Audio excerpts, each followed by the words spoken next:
என்கிட்ட ஏதோ பேசணும்னு சொன்னீங்களே. டேய், இனிமே பேசுறதுக்கு என்னப்பா இருக்கு? நீ தான் எல்லாத்தையும் சேர்த்து பேசிட்டியே. நீ பேசுறது கேட்டு சந்தியா ரொம்ப வருத்தப்பட்டா. உண்மையை சொன்னா எல்லாருக்கும் கோவம் தான் வரும்பா. டே, சந்தியா ரொம்ப நல்ல பொண்ணுடா.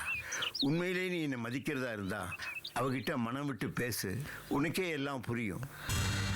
அப்பா, என் கல்யாண விஷயத்தை தவிர வேற எதை வேணாலும் நீங்க பேசுங்க, நான் கேட்கறேன். அந்த விஷயத்தை மட்டும் நீங்க பேசாதீங்க. டேய், என்னடா திரும்ப திரும்ப அதையே பேசுற? டேய், இப்ப சொல்றேன்டா, நீ சந்தியாவை கல்யாணம் பண்ணிக்கல என்ன நீ உயிரோடையே பார்க்க முடியாது. அப்பா, ஏன்பா இப்படி எல்லாம் பேசுறீங்க?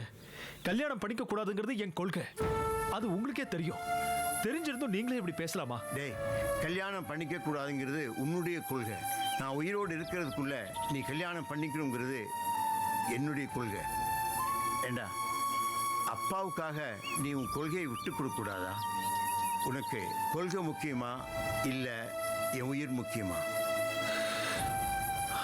அப்பா, உங்களுக்கு நான் எப்படி சொல்லி புரிய வைக்கிறதுனே எனக்கு புரியலப்பா.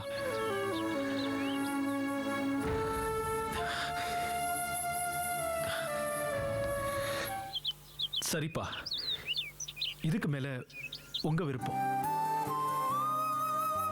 எனக்கு இந்த கல்யாணம் சரியா வரும்னு தோணல. இப்படித்தான் நடக்கணும்னு நீங்க நினைச்சா செய்யுங்க. இந்த கல்யாணத்துல என்ன பிரச்சனை வந்தாலும் அதுக்கு நீங்க தான் பொறுப்பு.